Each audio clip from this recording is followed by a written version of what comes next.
Kenapa tak pakai gelang? Tak, bukan sebab aku sayang sangat gelang tu.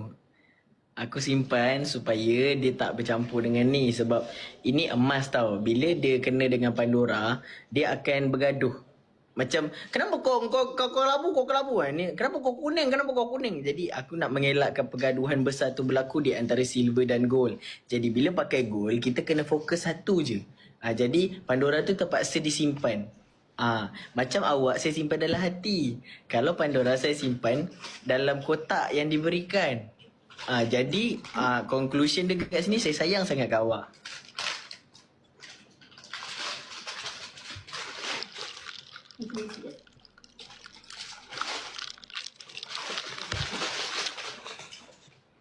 I nak you pakai sekarang.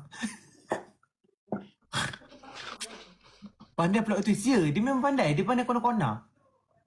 Tengoklah aku main go-kart itu hari. Kona aku macam mana pula? Sampai terlanggar pun tadi. Tak terbabas tak kona lah bro. Anda tinggalkan dia dengan siapa? Sekejap. Sudah.